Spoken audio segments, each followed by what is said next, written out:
Supermen.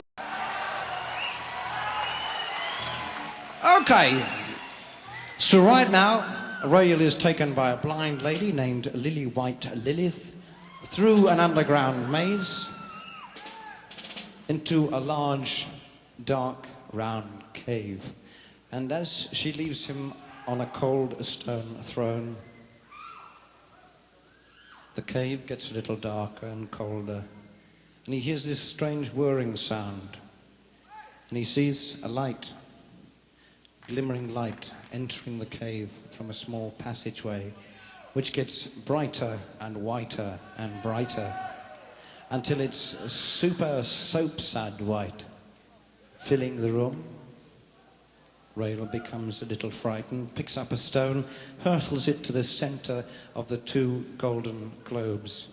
There's a big smash, and the ceiling collapses, a heap of rubble on top of him.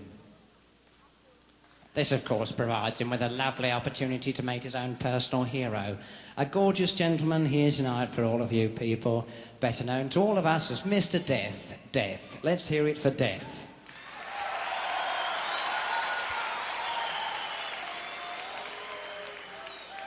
Death is wearing one of his delightful costumes he designed so beautifully himself. Such a lovely man, Mr. Death. His ambition here tonight is to meet people and to travel.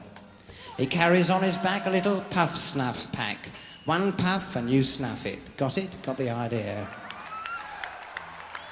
However, this gas evades our hero. He escapes, enters a pool with rosewater mist, again, where he is sensually assaulted by three half-woman, I should look into this guy. Creatures who lick with their tongues up and down his body, which is emanating a small blue fluid. I feel uncomfortable. This affair concludes by him eating what is left of their bodies, which in turn turns him into an ugly, lumpy, humpy, bumpy species of humanity, not totally dissimilar to our percussionist, Mr. Phil Collins, on my immediate left.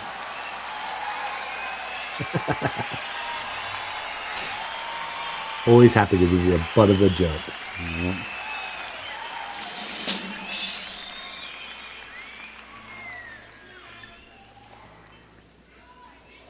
Those of you familiar with the problems of drummers, the afflictions, will know the only way the lumps and bumps can be correctly removed is the operation, the severing of the sexual organs. This is performed in this colony of slippermen, mark the word, slippermen, by a notorious Dr. Diaper, reformed sniper, who for a very small fee will guarantee to remove your very own windscreen wiper. And the windscreen wipers of Rael and his brother John are neatly deposited into small yellow plastic, fully sterilized, don't worry, tubes.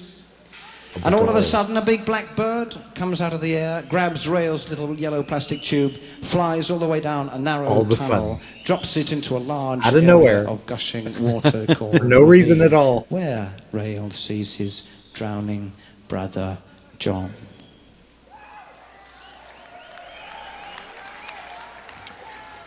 All right, Jake, we're in the third quarter here. It's the third side of The Lamb Lies Down on Broadway. If it was a golf tournament, today would be moving day, right? Where it's Saturday and everybody's moving up the leaderboard or moving down the leaderboard. If it was a football game, it would be the third quarter where you're not too anxious quite yet about how things are going, but you're also thinking that we're getting kind of close to the end.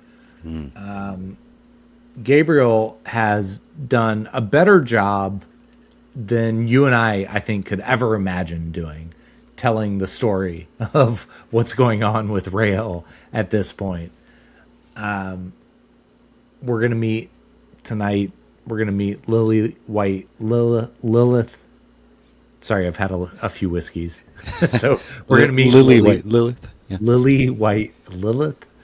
We are going to go into the waiting room. We're going to meet the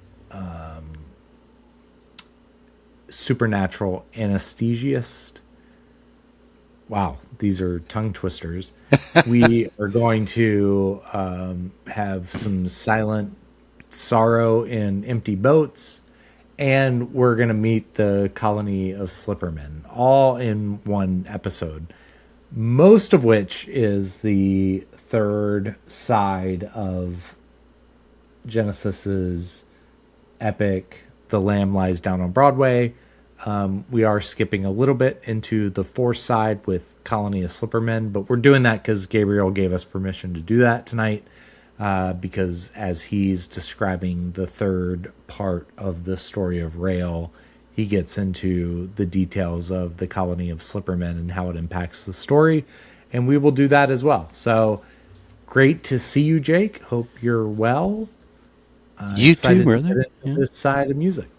Absolutely. This is, if the previous side was some of my favorite Genesis, music and songwriting just as a whole, this third part is definitely some of the best musical performance on this album. The band really clicks it into a new year here.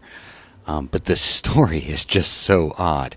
And I you rack your brain because Peter Gabriel is not he's a strange person, but he's an intellect, right? He's he's intellectually strange. Yeah. So you think that all of this must be some kind of hidden, that there's a story within the story.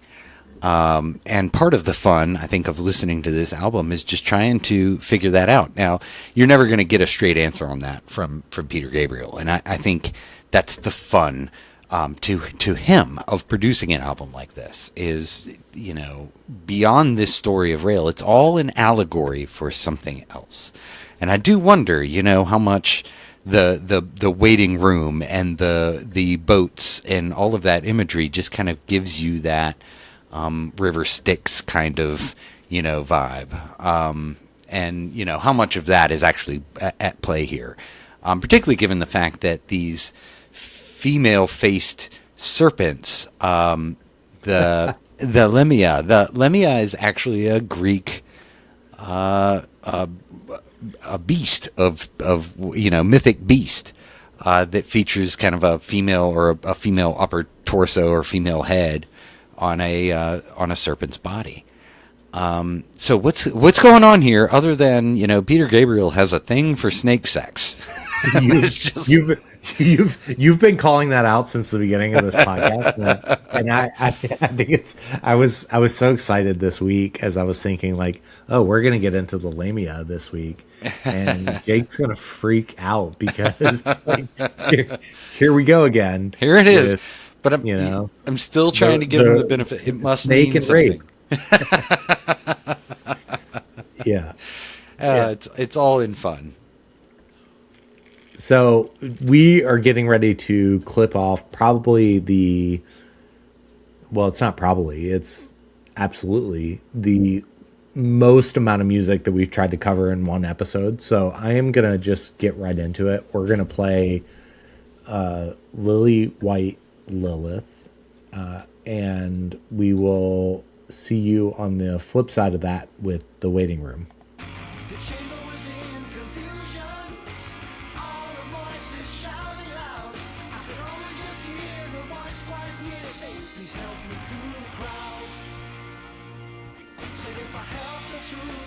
I do love putting on their side of the album, and it just gets right into.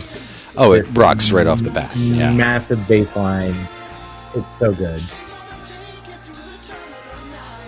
And here they are with their offbeat kind of time signatures, which I think is so prog rocky of them.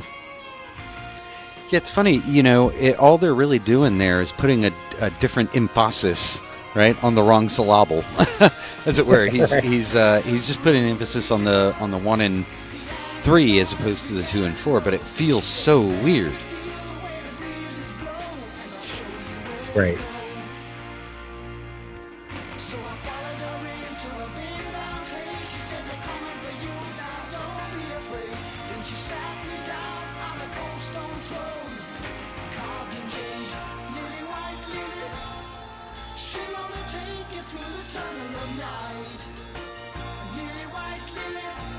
Again, tons of storytelling happening here. This go around, Phil really wants to mess with your head with that, you know, the little off. I mean, he's just stretching that offbeat. It's so mind-bending.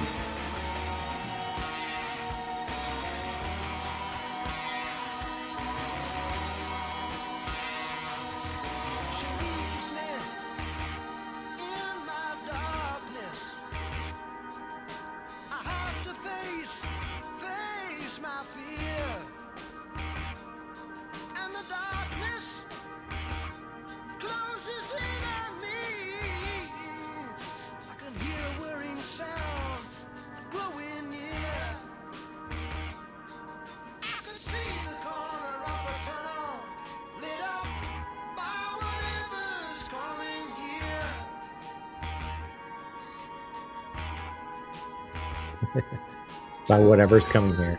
Here he goes again with just the vague storyline that moved the story forward. It always seems something's emerging from the fog or right around the bend. Exactly. That's exactly right. It's just brilliantly nondescript.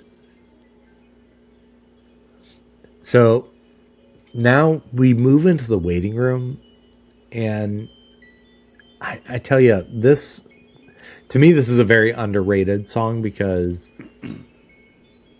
I mean, it's Tony Banks and Phil Collins and Mike Rutherford doing their thing, and you know, I think they love what they were able to record here, but it almost becomes, just between you and me, it almost becomes like a skippable song. Like if you were listening to this on a CD or on even Spotify today, you might skip this song. But if you do, you're like about 3 minutes into this song, it turns into a real vibe, like a real groove. And it's like, oh, shame on you for skipping this one. So I almost wonder if they were trolling us a little bit with that. Yeah, it starts off so. I mean, this is a soundscape, right? And these we know from, you know, Yoko Ono and John Lennon. Thank you, right? We've heard it. You could play this in your haunted house at Halloween. But there's a fun story about the composition of this song, and one that I think really resonates with me as a musician, and that's. This was written, just like you pointed out, as kind of a jam, right? Not this part, but when the music comes in, it was a jam. And it was written at Headley as a storm was kind of moving through, and the band's just kind of getting into this groove. And there's a point where it's a thunderstorm, right? And the thunder rolls, and then the band comes in right behind that, and it's just this magical moment. And I think they say, you know, I think Rutherford or Tony Banks says that it felt like the band was actually passing through a portal into another dimension.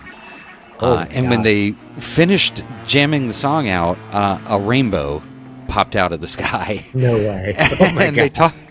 They talk about it as just being like this incredible moment that they were never able to recapture the vibe that they had then. Banks says, you know, he genuinely wished he had pushed record on the recorder that he had sitting right next to him and had just captured that, because they were never able to get it back. But what they present here is a close approximation. And I have fun with that because it just reminds me of a Tenacious D song, right? This is the greatest song in the world. Well, it's not this one because we could never play that one again. But this might be. I love that. I love that because like the waiting room to me has always. I mean, honestly, it's been a bit of a throwaway. When I first started like this whole journey of Genesis, and I was putting things on YouTube and TikTok, right in the middle of the waiting room, I used an AI voice and said, even I don't know what the hell is happening right now. Leave a comment if you know what is happening in the story right now. And no one's ever left a comment, so I don't think anyone has ever even watched that part. Nobody's figured it out. Well, you hear the clap of kind of virtual thunder that they add in there, and that's really the spark. I mean, that comes from the natural just jam session that originated the song. And I imagine it only makes sense to the band, right? But that's the cool part. That's the when you're kind of in on it, it makes sense. And this you couldn't have this album without this track. But I also think, is this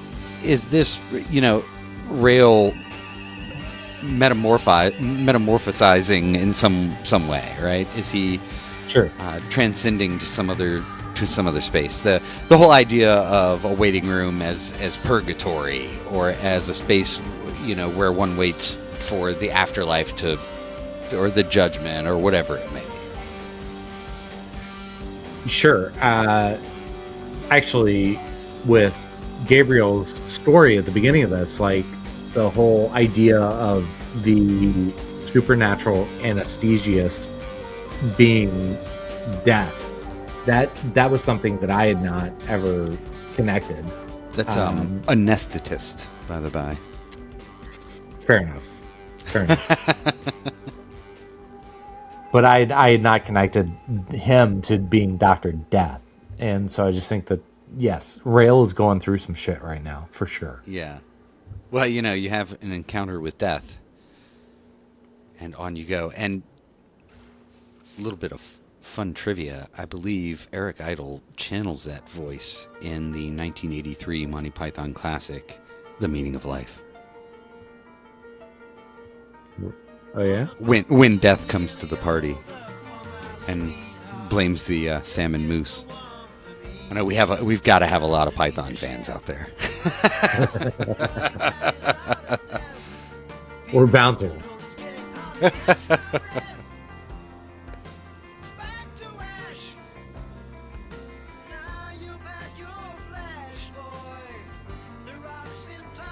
I love how just the tone of his voice can create a sense of urgency. Yeah, he's so expressive. He'd be, I think in the modern parlance, he'd be a triple threat. He would have had a Disney Channel show.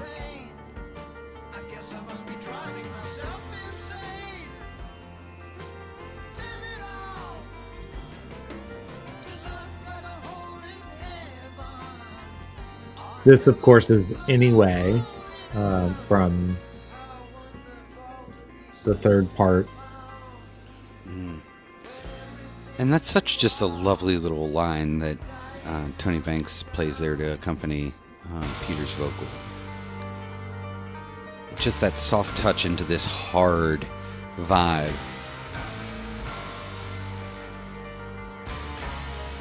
You can feel the waves, right? You could feel the... this is just... Yeah. Has the tempest written all over it. It doesn't get any better. Like, it's so good. It's so good. We as your podcast hosts, are like speechless. It's so good. The bass line.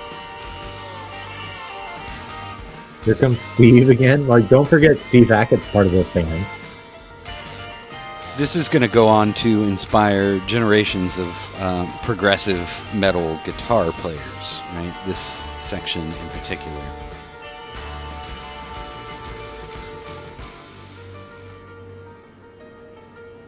And the piano never stopped in the background. Like, it was going the entire time.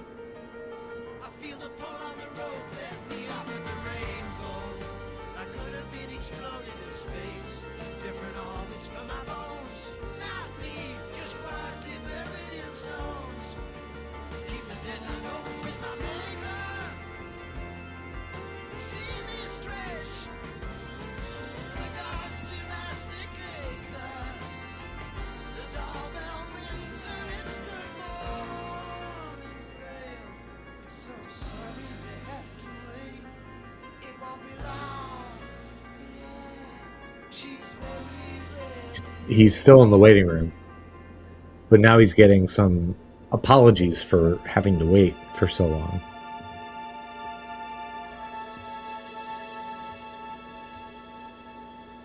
What a great transition this is.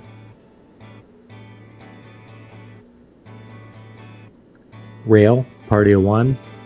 Rael, party of one.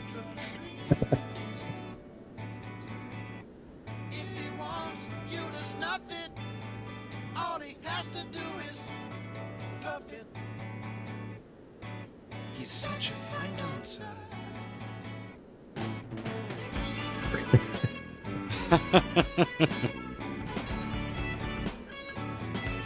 I mean, at least Death comes with a little bit of style, right?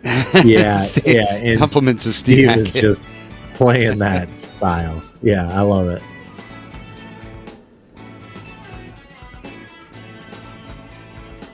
I mean, if you gotta go, this doesn't sound so bad.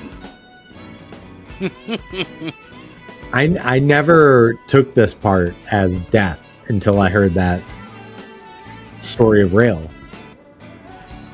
I always assumed this was leading up to Colony of Slippermen and needing anesthesia to have circumcision happen. Right. I mean, it raises the question whether this was planned or is it circumstance, right? That so much of the music was written independent of the lyrical content. And so, you know, this is another one of these jammy kind of tracks. Was it put together to have these lyrics placed on top? You know, Right. If so, you give big check marks to the creative process for that. But Yeah. you wonder how much pre-planning or premeditation went into that. If you're tuning into the podcast to get all the answers to all of your Lamb Lies Down on Broadway questions, sorry. We're just going to give you more questions. We're on the same journey you are.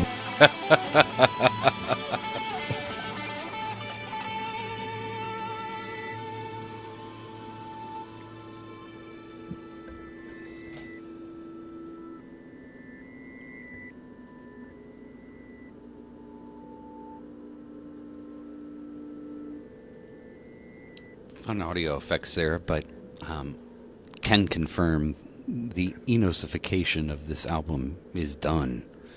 So this is all Genesis and their studio producer.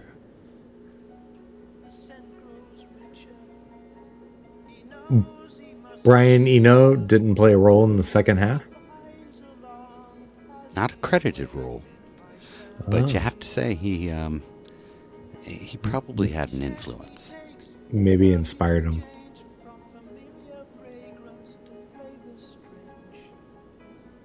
It is, you know, from a production perspective, you get into certain mindsets and they carry you through periods in your production work, you know, Right.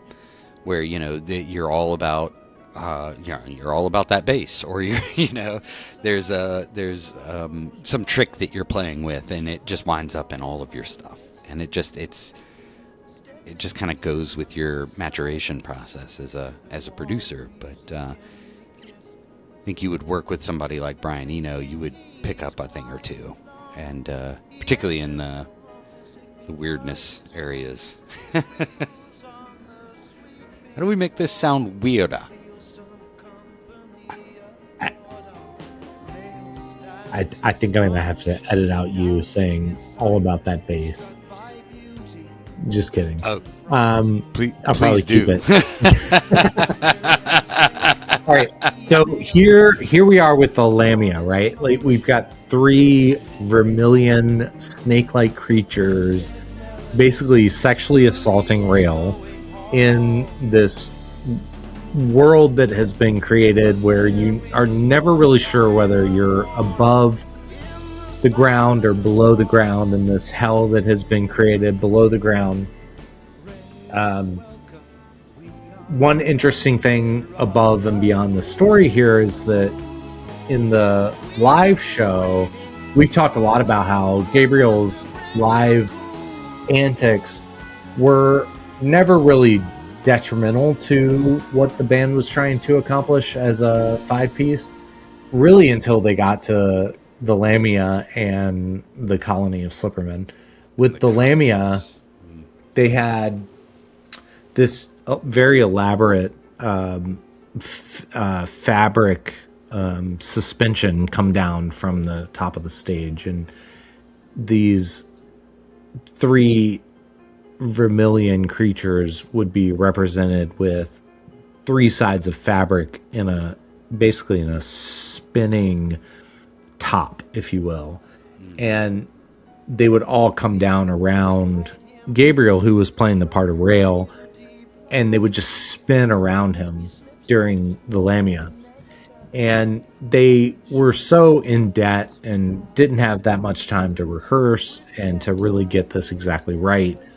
What would happen in the actual show is the Lamia characters would come down and basically completely consume Gabriel, and the microphone cord would get wrapped up in the spinning Lamias. and he would end up getting completely like cut off, and his microphone cord would just get spun around him like 100 times as he's trying to go through this part, and it would ultimately lead to significant problems trying to get this song out on stage live.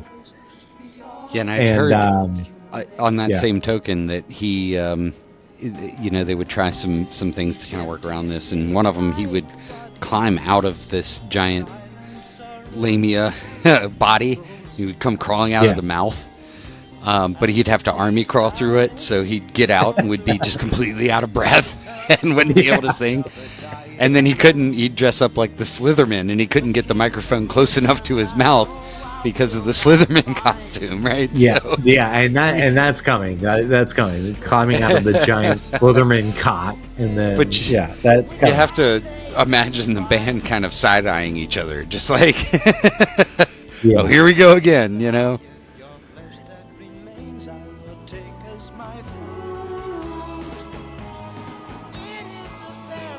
So here's where he eats the Lamia's flesh. And something about his chocolate fingers that I haven't quite put together yet.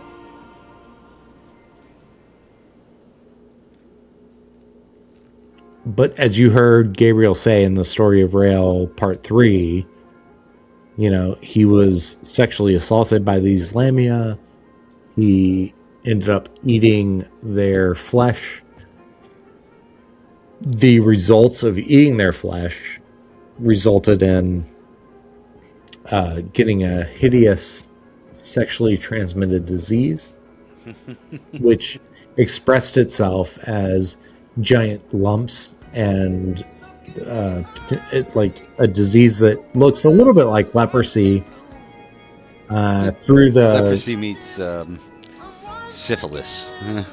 yeah, through the Slippermen. So we will discover him on the other side of this Lamia story in the world of the Slippermen. But there's some great musical interludes here in between.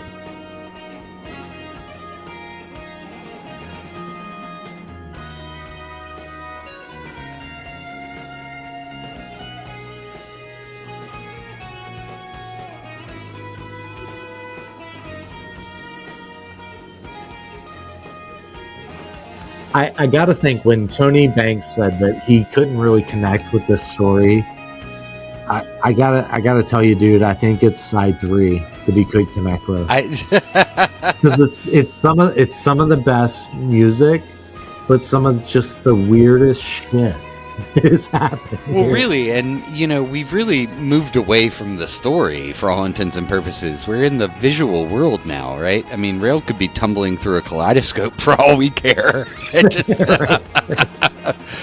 just keep playing, y'all. This is just Genesis, five-man Genesis at its absolute flute pinnacle. I do love that the flute comes back in there, and that there was a little bit of a refrain on everything we've heard on side 3 so far, right there at the end of Lamia. What's interesting about Slippermen that we're getting ready to get into is that it's broken down just like remember Supper's Ready? Yeah, I think I don't know. I don't know if you remember Supper's Ready or not. So, well, before we get into it, like we've got the Silent Sorrow and Empty Boats, but what's cool about the Colony of Slippermen is that we have that song is really broken down into a few parts. So it starts with the arrival, where Rael is just meandering his way through some back alleys and some hallways, and then we get into a visit to the doctor with a K, doctor, and then we get into the Raven, and we go from the Raven into the Ravine, which I think there's something interesting about that, but we'll get into that in the next episode.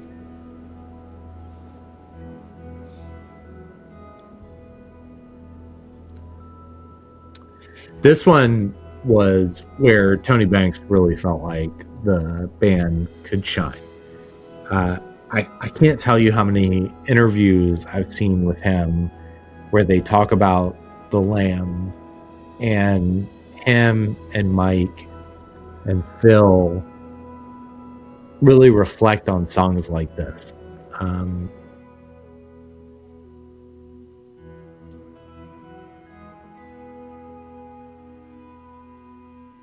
They talk about just how every time they played this live, it would take on a whole new life of its own.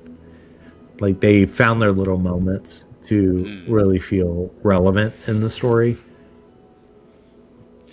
You know, it's this is a band that it's Gabriel leaving is, we know in hindsight, you know, that sure it worked out for everyone, but it's a real tragedy, you know, that just kind of the pressure and the situation at the time did not allow this band to stay together, because you just hear it, and you can almost hear it here song over song. I mean, it's been album over album, but this is a band that is actively getting better. Like, they're hitting these just epic heights right in front of us on this album. Yep. Yeah. And you know, to know that this is kind of it for this lineup is a bit sad. What could they have done with one more album? Or 8 more. I mean, when you think about what they all were able to go do with their own solo careers and beyond.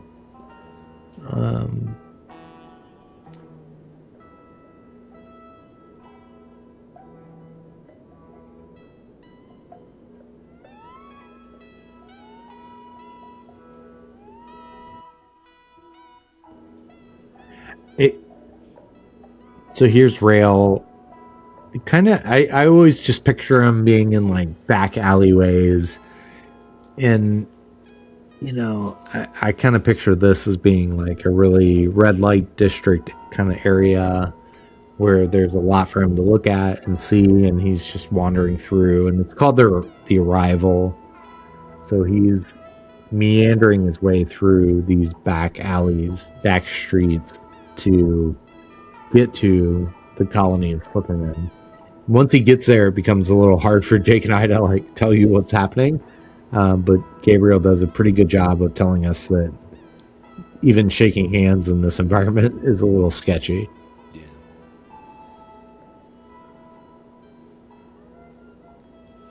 And that's this song is one of those that indicates that the story of Rael is one within Rael's own head, right? Maybe Rael just smoked some PCP, and this is his afternoon. Now he's stumbling down an alleyway, and this soundtrack kind of plants those ideas.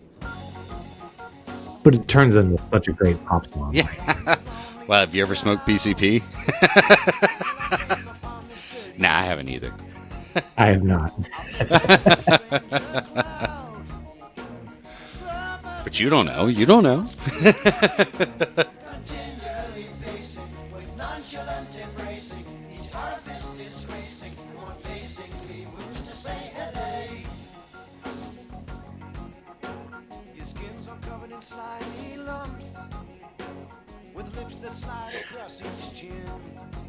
So Gabriel comes out on stage out of a giant penis that it was the first time Phil Collins ever complained about the costumes. Collins is like, I am playing. The next thing I know, I've got a giant penis and Gabriel's coming out of the penis. And he's covered in these lumps. To your point earlier, he can't get the microphone close enough to his face. It's affecting the music. Never before had he put together costumes or characters that affected the music quite as much as what we see here. And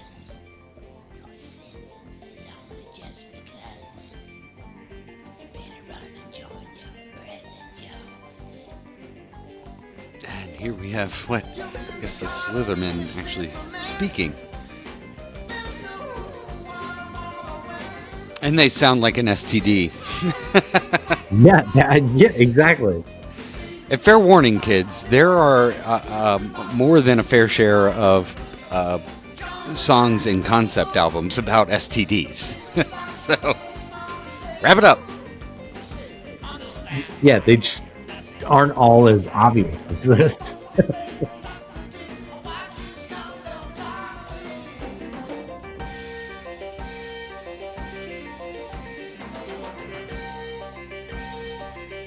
And then everyone knows the only way to get out of being part of the colony of Slippermen is to have your manhood cut off. you and your brother. And, you know, I'll be honest with you, brother. If we were stuck in this world, I'd look you square in the eye and ask you if you were down. Well, as long as we had a yellow plastic Shooby-Doo. Yeah, he does ensure that they're properly sanitized, so it gives you the idea that it could be reattached.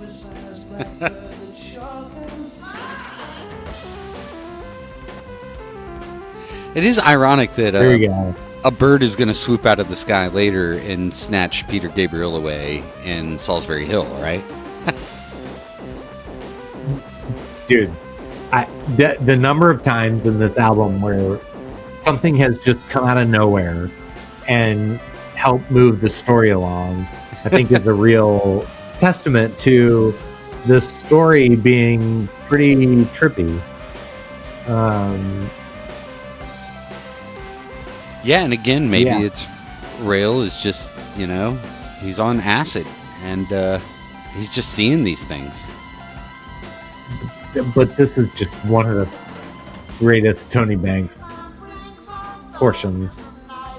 I love that entire 2 minutes we just listened to from Banks.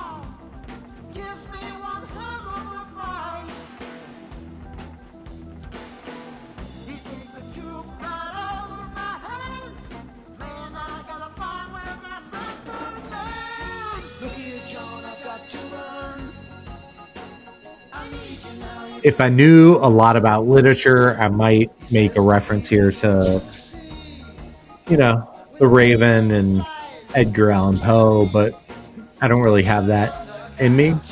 But I know it's a raven that grabbed his wiener in the yellow Shooby-Doo tube and took it and drops it in a ravine. Mm.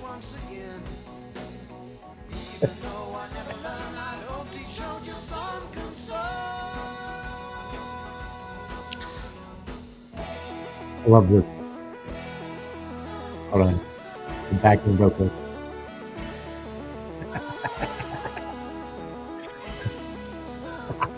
I was so worried about my penis being in a tube That stolen is by sounding birds. an awful lot to me. That synthesizer that Banks is playing there, I believe that is our ARP Pro synthesizer again.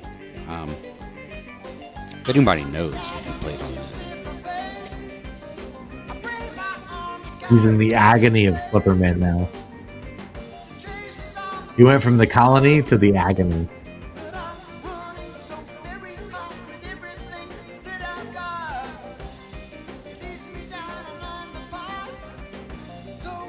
Well, it burns when they pee, for sure.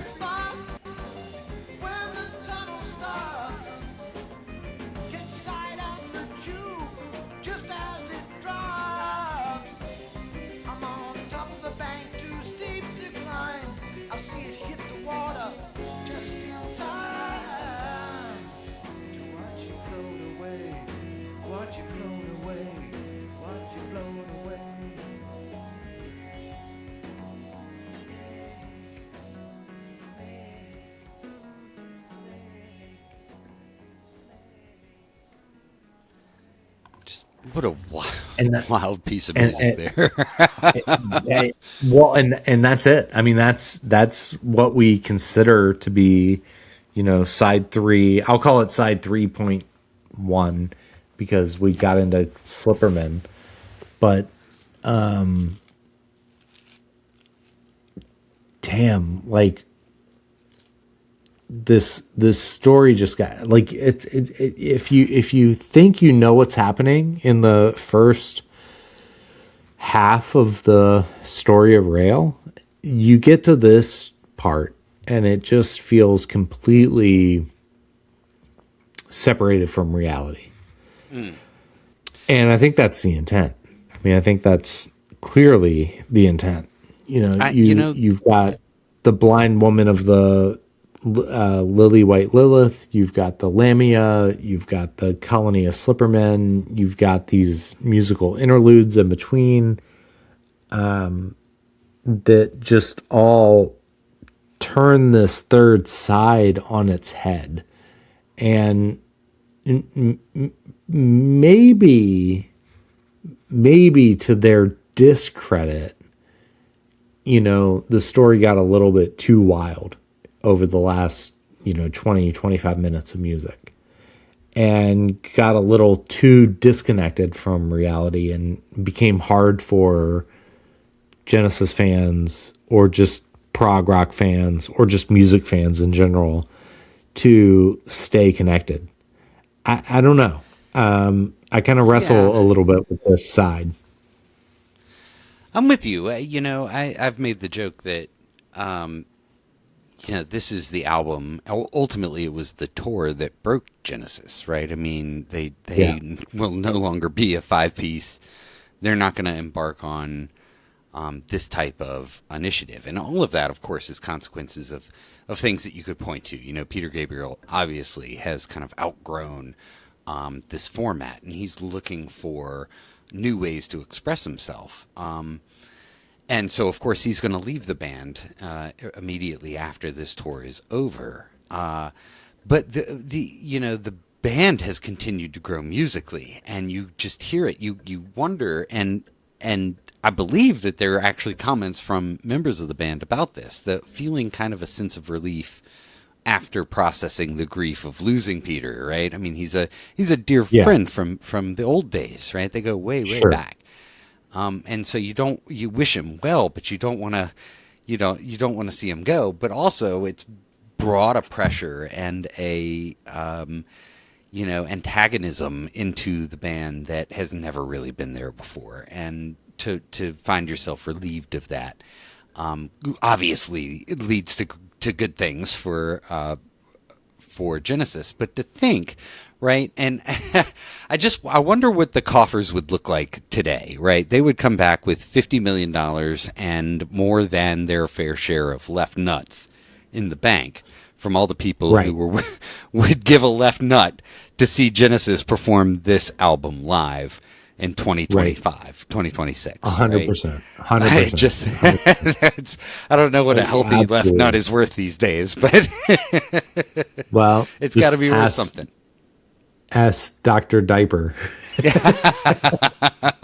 But you, I think you're exactly right. Well, I'll go on to say, Please do. I have something. I can't think of it right now. I love it. No, that this is not going to lead to the great financial success that this band so sorely needs, right? So the change in Peter Gabriel's departure, in my opinion, really is a spark that kind of continues or keeps the band going, and it's the freedom that they find and not having to work with Peter Gabriel, that they are so organic outside of that. Right. And I think maybe this album, as positive as it is musically, as negative as it is historically for the band, I feel it's necessary. It's certainly at the crossroads of the band needing to develop musically, just on the path that they were already on, and the need for the individual members of the band to continue to grow individually and as musicians, right? Yeah. So, a fine side, but I think you're right. I think it might have done the band in more ways than one. Yeah, I was actually really glad that Gabriel's story from the Los Angeles show included Slippermen in this side, because this side for me, with just Lilywhite Lilith and a few of the other songs without Colony of Slippermen, is, I mean, it leaves something on the table compared to the other sides. What I think is really notable, having the hindsight of how these guys will go on to produce music, both as a combined band or as individuals, is that Peter Gabriel is famous for taking a significant amount of time to put together an album. He cranked out Peter Gabriel 1, 2, and 3, and then years went by before he was able to put So out. He just released, just you and I were listening to I.O., and I think that was 20 years. And some of the guys on the album, like Tony Levin, were saying things like, yeah, he was working on this piece of music for 20 years.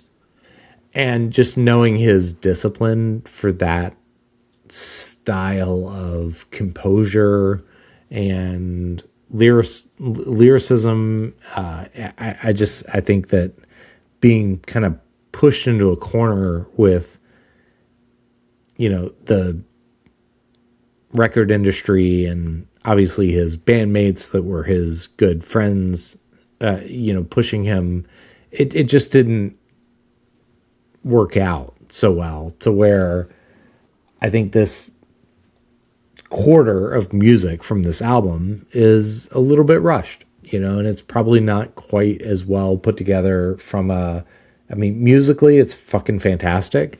Lyrically and storyline, I think it just needs a little bit of work. Yeah, it just needs a little bit of work. So I just think it goes to show like how what we ultimately learned about Peter Gabriel in terms of how long it took him to really be able to put together pieces of music.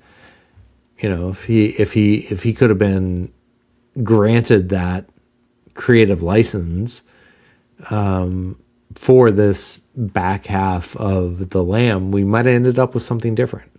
I'm not ashamed of what we ended up with, but who knows?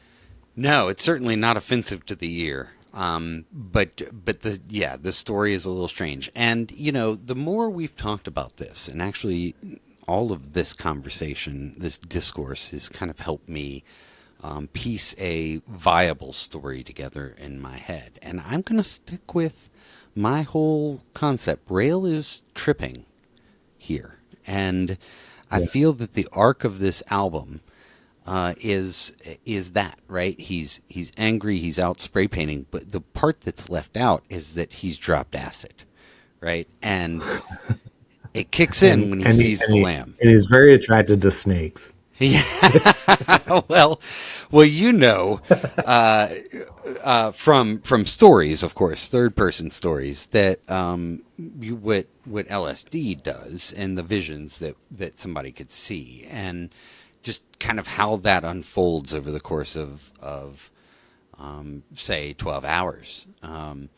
In my head, this is the viable answer is this is a story about a youth in an inner city having a drug trip told through allegories of Greek myth, right? And that is the joke to Peter Gabriel, that he's using these high concepts, these things that people get PhDs in ancient Greek literature, and these are the finest academics known to the British world at the time, and he's using those to tell the story of this street rat who's just like tripping out in an alley and pissing himself. and I like it. And there it is, right? It's a bittersweet story. I'm going to go with that, Jarrett. We'll see if the fourth part holds up. We get to conclude all of this with the fourth part, and I don't think that what you're saying is going to be met with a lot of contest. So the fourth part is coming up. We are excited to bring it to you. We hope you enjoy listening to this, and we enjoyed bringing it to you.